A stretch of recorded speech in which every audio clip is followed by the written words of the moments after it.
This story time, oof, it's gonna be about the first time I not even dated a stud because we never dated. There was no title, but it's gonna be a situationship with the stud that almost made me quit liking studs for good. I know it's sad for me to say as a gay girl. The reason I'm even making this story time is you'll find out by the end when I'm done. So this happened in 2019. Okay, so I was working at this bum ass call center and very, very much bug infested. I had the worst time there. I might do a story time. I might do a story time on my job experience at a call center because it's ugh. Anyway, but lo and behold, the call center I was working at, I was a quote unquote, I was already like a seasoned worker because I knew everything basically, very experienced. So they made me a floor walker. A floor walker is whenever you help out the nesting class, the people that are taking their beginner calls for the first 2 weeks of their training on the floor. And so, I was helping people. So I was helping, everybody. Everybody was raising their hand. And then I started liking a stud. Had a lot of tattoos. She smelled nice. All that good shit, right? So we actually started getting to know each other. And yes, I'm dropping her name. Her name is Micah. Um, so basically, we started to get to know each other. And there was one time when I forgot how I asked. I guess I didn't have a ride home, and I asked her. I was like, "Hey, I asked in a very strategic way. I was like, I really forgot. I'm sorry. I really forgot. Damn. It sucks when you can't remember some things in the story time. Uh, I said, hey, or something like that. Anyways, I asked for a ride home, and she gave me a ride home, and we, started talking, getting to know each other, started laughing. She was a Pisces, so, we connected on like a emotional connection, really. And lo and behold, she asked me to go somewhere with her, go to the movies, I believe. But it was a date. I got all prettied and whatnot. I remember I got like this silk press. It was from a white woman at a Woodland Hills Mall in Oklahoma. Just encouraging any black person, don't ever get a silk press by a white person unless they are actually skilled in natural hair. She told me that she did natural hair before black people's hair.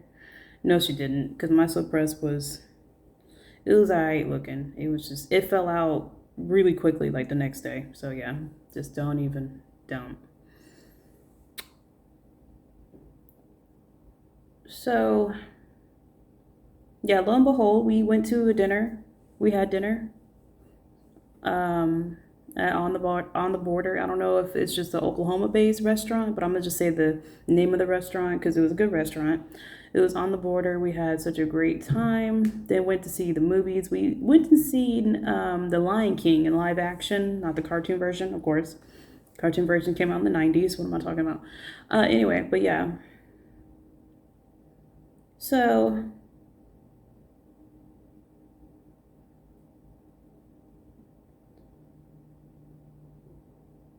after that, we went to the car.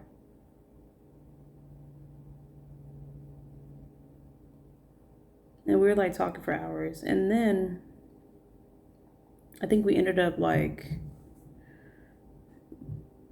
we had like sex in the car. She gave me head, is what I'm saying. So, and I remember her coming over to the seat because I was in the passenger seat. It was her car. She was driving. And she said, I don't know why I'm being so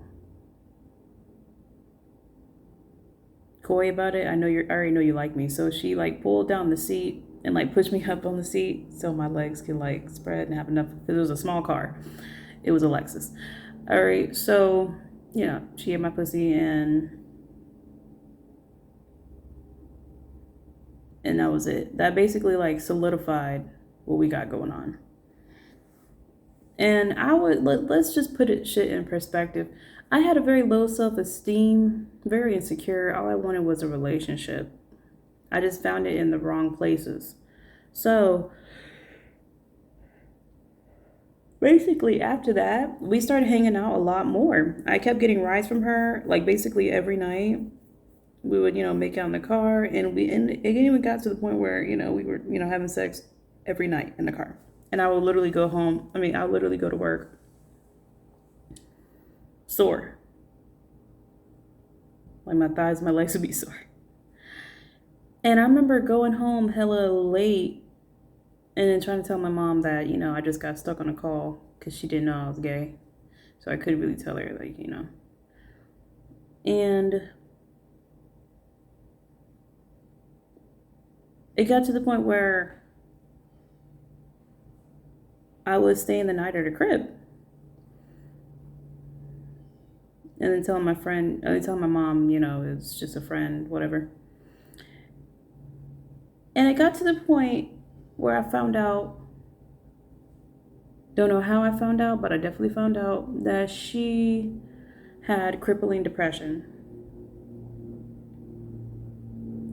So, with that being said, she was trying to find the right medication for, to treat her mental health. And the sad part is I got in the line of fire with that because she was very aggressive stud, very, had a lot of mood swings that she took out on me. And she became very abusive,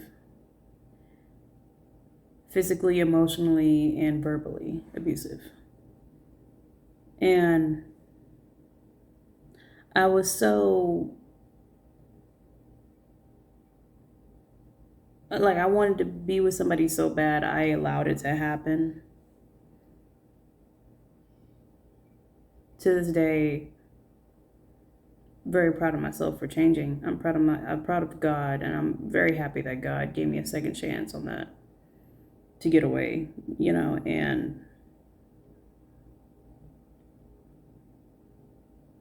just teach myself self-worth and self-love because no one deserves that. And I remember literally there was one of the managers I was super, super close to. Her name was Kelly. Told all my business too, because we were, literally I would cry on the phone with this girl from 2 to 3 a.m. about the situation, about a lot of situations that I went through. And I remember she would always give me the same advice because she's a real friend. She would never sugarcoat anything, and that's what I appreciated about her. She would tell me like, hey, look, you don't have to deal with this stuff. Because it got to the point where Micah, not only would she treat me bad, but she would compare me to her exes that she used to be with. Because she had moved from Florida, and her ex lived in Florida. There was this one girl named Ashley that was her ex, that was a married woman with kids that she was fucking around with. And one day her husband came home and forced her to get out with a gun, But she kept comparing me to Ashley, kept saying that, even during sex, she would talk down on me, saying that I couldn't make her, come as much as Ashley could, that Ashley was a real lesbian, and she was mad that I was bisexual. She was mad that I couldn't tell my parents that I was bisexual and I was 20 years old. And that's why I would cry on the phone with Kelly. And I'll be like, and she would tell me like, you don't deserve this. If she wants to go back to Florida with Ashley, because she always threatened to go back to Florida. I want to go back to Florida, and da da da da. She would be like, then let her go back. And I was so insecure and wanted a relationship so bad. I still allowed the treatment. I allowed the treatment to happen to me. And it was funny because she would always, treat me bad. And it sucked because it was, great in the beginning, and then she got abusive. started talking down on me, started talking shit to me all the time, was annoyed by everything that I did. Even me holding her hand a certain way, she didn't like me wearing my hair. She liked when I wore certain hairstyles. Like, it was terrible. Even at work, when there was this guy that would flirt with me a lot, his name was Jimmy. He was like 6 foot something. He was a tall ass black man. All right. He was like a big bear. And he always flirted with me. He would never leave me alone, and she would get mad at him for that. And then sometimes, to piss her off, I would flirt back because she would be treating me bad. Fuck. Can't treat me bad, bitch. But yeah, she's a Pisces, a crazy ass Pisces. They throw stones and then play the victim. If you know a Pisces, I even grew up with a Pisces. My sister is a Pisces. I already told y'all that. I'll never like a Pisces ever again. You have to be a certain type of Pisces. I don't know. A lot of them are crazy, is what the hell I'm saying. I don't want to go back. Anyways, so basically, she would say that I was not grown because I live with my mom. I was paying my mom's bills and everything, right? So there was one night where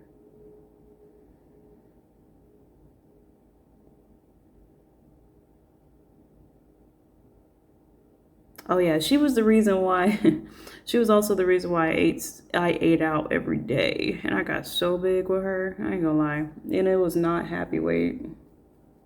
Was not happy weight. But on some real shit though,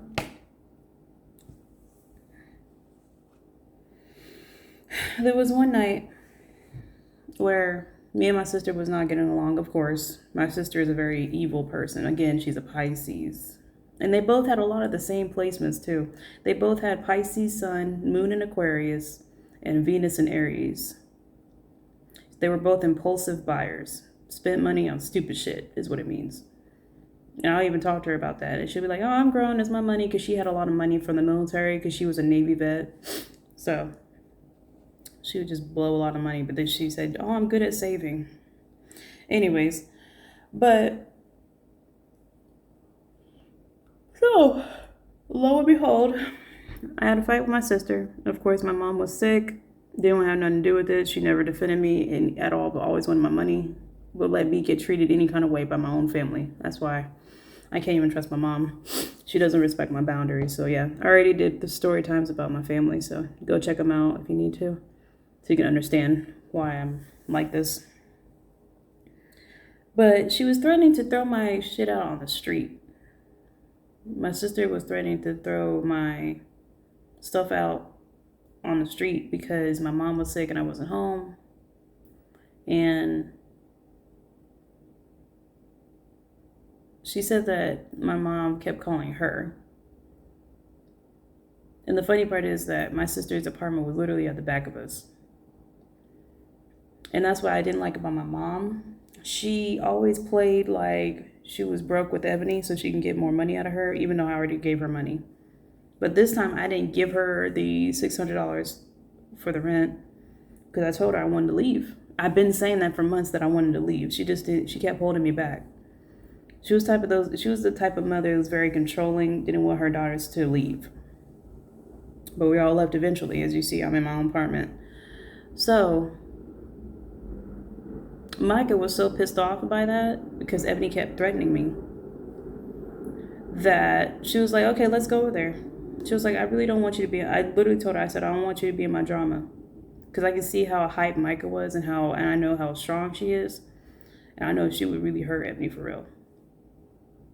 So she was like, no, there was one time where I had to, she explained the story where her and her ex, she had to fight multiple people for her ex or something like that.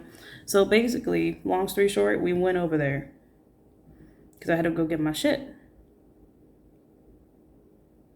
Or make sure the shit was not in the street. When we pulled up, the shit was not in the street. I knew Ebony is the kind of type, like, she's so damn hateful. She would, just, like, do certain shit to rile you up, but not actually do it. So, yeah, I didn't see my clothes in the street, but I remember coming into the apartment. I left first out the car. And I forgot what was said when I came in, but all I remember is that she pushed me, like physically pushed me, and I pushed her ass back. And then my mom said, "No, stop, stop." And then we was arguing and whatnot. And Ebony basically was just being hateful, talking a lot of shit, saying that this is her house, even though it was my mom's house. And of course, my mom didn't defend herself because she was so. Honestly, I would say my mom is very weak. She would let anybody run over her, and she would let people disrespect me. But yet,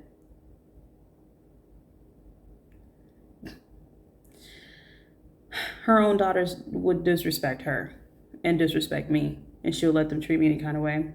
Well, basically, Ebony was getting in my face, putting her fingers in my face. She was like, "First of all, I could beat your ass right now." Da da da da da. And Micah said, hold on, hold on. You don't have to get in her face like that." Da da da. And then Micah was, in her face, saying they both was like, "Okay, let's go outside then." And then it got to the point where Micah literally pushed my sister up against the wall, and they was like almost breaking shit at my mom's place, because my mom's place is full of, she's a Sagittarius, so she's all about her material things. She has a bunch of glass shit, like glass ornaments and shit like that. There was almost breaking shit.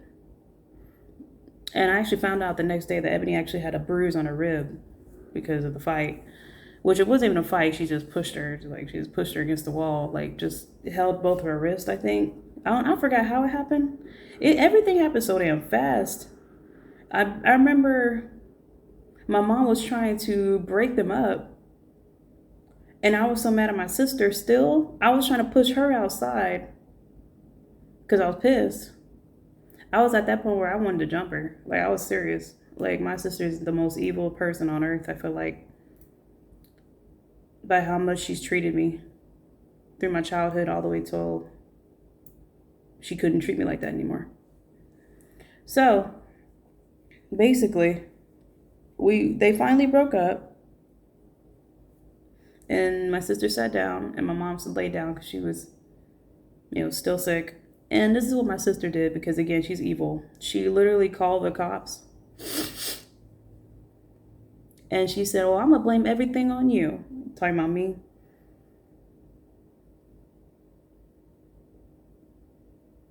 Saying that, trying to lie to the cops, saying that I put my hands on her, which I didn't. She pushed me first, that's why I pushed her back. But Micah's the one that pushed her against the wall. But she's so evil and calculated that she was trying to do anything to get me in trouble, because she's been to jail before, and she wanted everybody else to get in trouble just like her, which is not our fault but hers. But anyway. So yeah, lo and behold, yeah, she really did call the cops. Yeah, they showed up. And they were so damn confused. They were like, "So what happened?" And because the thing is, Ebony even pulled a knife on us that day too, saying to get the fuck out. She was telling me to get the fuck out, telling Micah to get the fuck out, pulling a knife on us, right? And me and Micah both told the cops she pulled a knife on us. She doesn't even live here. And then that's when the cops were so confused. They're like, "Who actually lives here?" And I was like, "Me and my mom, that's it." And they asked for Micah's ID, and they found out she was from the military. She had the veteran ID. And, they didn't want to do anything to Micah because she's from the military. And they saw her ID. So they didn't. So basically, nobody got arrested that night. My mom was refusing to talk to the cops because she didn't want her daughter to get in trouble, which is Ebony, because she was the one starting shit. And basically, I gave my mom the $600 for rent. And from that point on, because me and Micah finally left, I was looking for apartments. But the thing is, I already knew what apartments I was going to go to, which is this one. I had said it, and I believe I manifested it years ago by saying, "Oh, this is going to be my starter home when I move out and I first get my apartment. It's going to be my starter home." So pretty much I manifested being here. I do believe that. Because the thing is with Micah, what she would always say to me is that she would think that I was not grown because I lived with my parents and I didn't have a car.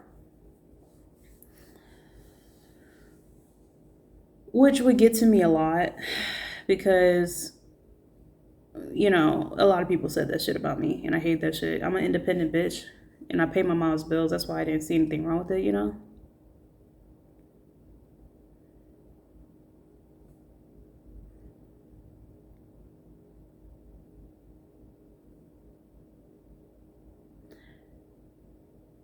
Sorry, I zoned out. um. So yeah, lo and behold, I went viewing for the apartments, and I could tell she was getting impressed by me, by the moves I was making. And so yeah, lo and behold, I viewed the apartments. I got the apartment, got everything situated, moved out. When I moved out, my stuff was already packed. I got my friend from high school to help me move.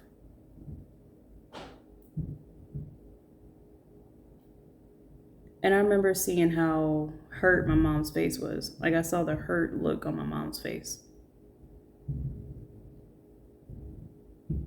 But it was really God. I'm about to cry.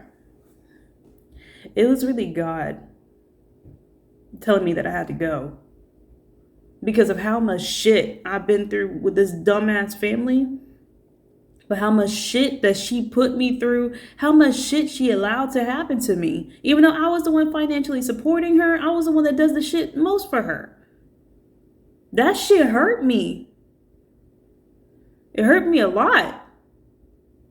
And I still can't believe to this day as a mom, she let me get hurt like that. She betrayed me. And she betrayed my trust. So I was at that point, I didn't give a fuck. I remember walking into my apartment with everything moved in, like all my clothes and stuff. This was before I even had furniture and whatnot. I remember laying down, and this was on Halloween. It was October 31st, 2019. I laid down on my bedroom floor. I looked out the window. And I literally remember thinking, wow, this is it. I finally left. 20 years old. My birthday was in November, so I was about to turn 21.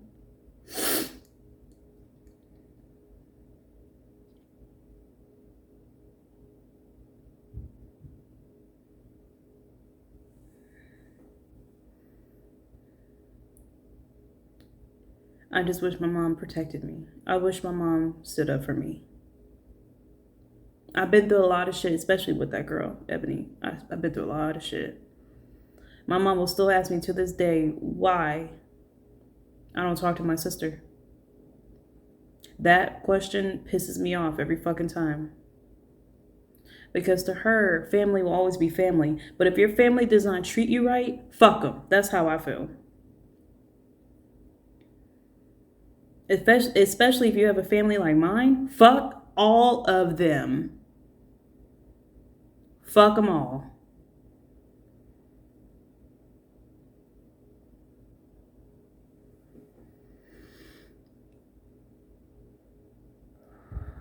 All right.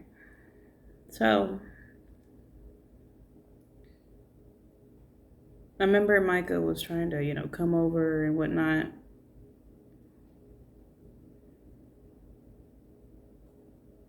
And she did. I think she never spent the night, but she came over to look. And when I was getting shit together, I got my bed together, had a person from my job put my bed together because we were friends, and a person from my job put my couch together. He was actually turned out to be the guy that I'd made a story time about, who I ended up,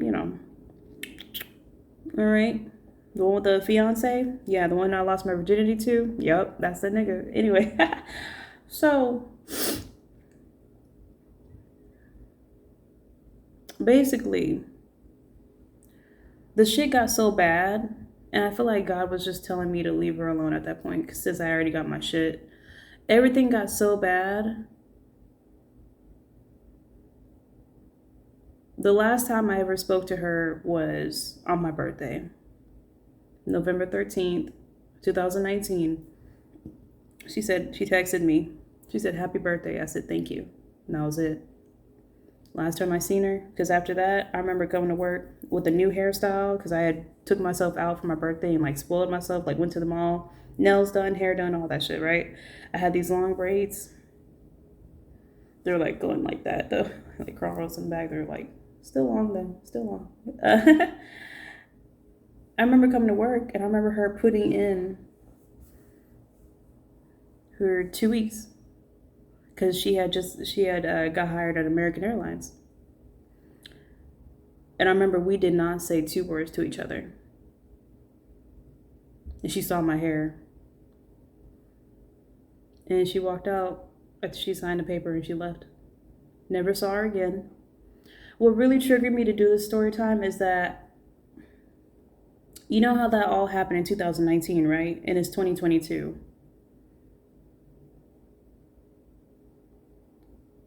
It's April, I believe it's April 18th, 2022. What triggered this story time was me receiving a text from her on Facebook. I'm gonna insert it. Saying, "You trying to fuck around?" The sad part is, you can look at the dates. Haven't talked since 2019. You can even look at dates. I don't even have nothing to lie about. If I don't fuck with you, I don't fuck with you. I don't have to lie for YouTube. But anyways, the sad part is that she still thinks I'm the same person. That's why I love God. That's why I love my spirituality. I now have a high sense of self-worth and self-love now, and I'm still working on my self-love too. I'm still healing myself to the point where people like this can no longer even be in my space. And the sad part is somebody from your past still thinks that you're the same exact past version of yourself. I would never be that ever again. And that's why I love that God puts these people from my past and have them reach out to me.